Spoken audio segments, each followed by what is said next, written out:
Bismillahirrahmanirrahim. Assalamualaikum warahmatullahi wabarakatuh. Alhamdulillahirabbil alamin. Alhamdulillahirabbil alamin. Asyhadu an la ilaha illallah wa asyhadu anna Muhammadar Rasulullah. Amma ba'du. Pertama-tama marilah kita panjatkan puji serta syukur kepada Allah Subhanahu wa taala, dan tidak lupa kita bersolawat serta salam kepada junjungan Nabi besar kita Muhammad Shallallahu Alaihi Wasallam. Karenanya kita dapat mengenal agama yang kita cintai ini, yaitu agama Islam. Izinkan saya memperkenalkan diri. Nama saya Fikri Ahmad Fatoni dari Statistika Unisba atau Universitas Islam Bandung. Di sini saya akan mempresentasikan mengenai skripsi saya yang berjudul Uji Kenormalan Berdasarkan Permakultur Wigler dan Penerapannya pada Berat Tanaman Pakcoy. Pada presentasi kali ini terdapat 3 pokok pembahasan, yaitu yang pertama adalah permasalahan, lalu yang kedua metodenya, yang ketiga adalah penyelesaiannya. Yang pertama, permasalahan. Dalam penyelesaian permasalahan statistika terbagi menjadi 2, yaitu statistika deskriptif dan statistika inferensial. Statistika inferensial pada umumnya didasarkan pada asumsi distribusi tertentu untuk mendapatkan kesimpulan dan untuk menganalisis suatu data. Salah satu asumsi yang harus dipenuhi adalah distribusi data harus normal. Pada tahun 2017, Bitara et al. Melakukan penelitian mengenai atau mengusulkan metode baru untuk menguji kesesuaian distribusi normal, yaitu adalah uji Fermat-Kuhlmann-Wigler. Uji ini didasarkan pada konsep entropi dan relatif entropi. Metode ini dapat digunakan untuk menentukan apakah data berdistribusi normal atau berdistribusi eksponensial. Dari permasalahan tersebut, kita dapat menarik suatu benang merah, yaitu adalah bagaimanakah cara untuk menguji kenormalan suatu data berdasarkan uji Fermat-Kuhlmann-Wigler. Lalu yang kedua adalah metode. Apa itu Fermat-Kuhlmann-Wigler? Uji Fermat-Kuhlmann-Wigler adalah uji yang didasarkan pada konsep entropi dan relatif entropi. Metode ini dapat digunakan untuk menguji apakah data berdistribusi normal atau berdistribusi eksponensial. Untuk uji normalitas atau menguji data berdistribusi normal dapat dilihat pada persamaan berikut.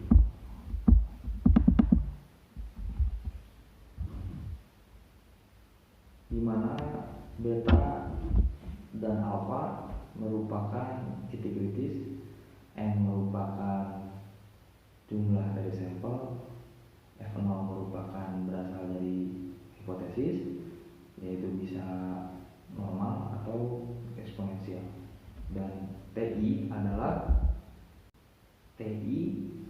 adalah berasal dari nilai berikut atau dari persamaan berikut, di mana XI adalah X ke I dan M adalah bilangan positif yang lebih kecil daripada N/2, dan C merupakan suatu nilai berdasarkan dari persamaan yang di bawah. Seperti dapat dilihat, terdapat 3 persamaan. Bagaimanakah kita menentukan persamaan yang harus dipakai? Itu adalah melihat dari selang I-nya berada di mana. Ketika I-nya berada di tengah-tengah pada persamaan pertama, kita menggunakan persamaan pertama. Ketika I-nya berada di interval atau di selang ketiga, kita menggunakan persamaan ketiga. Setelah kita dapat menentukan atau mengetahui bagaimana cara melakukan atau menguji semuanya atau mengetahui apa semuanya, lalu bagaimana alur atau algoritma dari pengujian data berdistribusi normal menggunakan uji Fermat-Kuhlmann-Wigler. Yang pertama yaitu adalah menentukan hipotesis. Biasanya untuk hipotesisnya adalah H0 data berdistribusi normal, dan satunya melawan satunya data tidak berdistribusi normal. Atau ketika kita menggunakan atau ingin menguji apakah data berdistribusi eksponensial, maka H0-nya itu adalah data berdistribusi eksponensial dan lawannya adalah atau satunya adalah data tidak berdistribusi eksponensial. Lalu yang kedua adalah tentukan nilai alfa, beta, dan nilai kritis. Dalam jurnal Bita et al. Menyebutkan bahwa nilai beta yang performanya paling baik adalah 1, dan untuk alfa yaitu adalah 0,1, 0,4, dan 0,9. Lalu tahap selanjutnya yang ketiga adalah hitung statistik uji TB beta plus alfa min 1 mm berdasarkan persamaan yang tadi. Lalu langkah selanjutnya adalah bandingkan dengan TB tabel yang ada pada lampiran di belakang atau yang ada pada tabel. Dengan kriteria ujinya adalah tolakan 0 jika TB hitungnya lebih besar daripada TB tabel. Lalu yang terakhir, tarik kesimpulan berdasarkan kriteria uji tersebut dan berdasarkan hipotesis yang telah ditentukan. Lalu selanjutnya setelah kita mengetahui metodenya seperti apa, lalu kita mulai terhadap penerapannya pada data. Di sini saya menggunakan data tanaman atau sayuran vaksin hidroponik yang berasal dari kebun Muzalatul Rahmah yang ada di Garut, tepatnya ada di Kampung Ebo. Data ini diperoleh dengan cara menimbang hasil dari tanaman berumur 1 bulan yang siap dipanen pada bulan Juli kemarin. Saya mengambil atau penulis mengambil sebanyak 20 tanaman dengan cara mengambil secara acak tanaman yang akan dianalisis dari total 167 tanaman. Dari sampel yang saya ambil itu disusunlah dalam tabel seperti kita dapat lihat.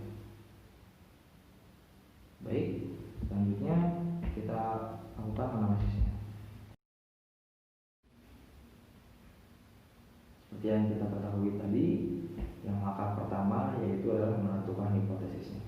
Untuk kasus ini, maka hipotesisnya yaitu adalah H0-nya atau hipotesis 0-nya adalah data berdistribusi normal, dan untuk lawannya H1-nya adalah data tidak berdistribusi normal atau data tanaman pakcoy berat tanaman pakcoy ini tidak berdistribusi normal.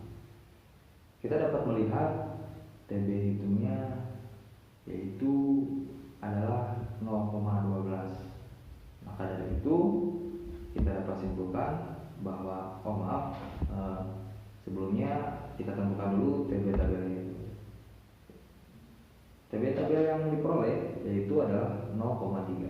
Maka dari itu berdasarkan TB hitungnya dan TB tabelnya kita dapat menarik kesimpulan bahwa H0-nya itu diterima karena TB hitung lebih kecil daripada TB tabelnya. Maka dari itu kita dapat simpulkan untuk berat menjadi hidroponik Muzalatul Rahmah yang setelah diuji kenormalan menggunakan uji Fermat-Fogel-Kreuger, maka dapat disimpulkan bahwa data tersebut atau data berat tanaman hidroponik pakcoy tersebut mengikuti distribusi normal dan dapat dilakukan analisis inferensial di kemudian hari. Dan yang terakhir adalah saran. Pada skripsi ini penulis hanya melakukan uji distribusi normalnya saja. Masih banyak penggunaan dan kelebihan lain yang dapat digunakan, terutama uji data, uji kecocokan distribusi eksponensial. Dan juga pada kesempatan kali ini saya hanya dapat melakukan uji ini menggunakan manual, masih manual, dan dapat dikembangkan lagi menjadi pengkodingan atau software komputer. Baik, sekian presentasi yang dapat saya lakukan. Masih banyak kesalahan atau kekurangan yang penulis lakukan. Maka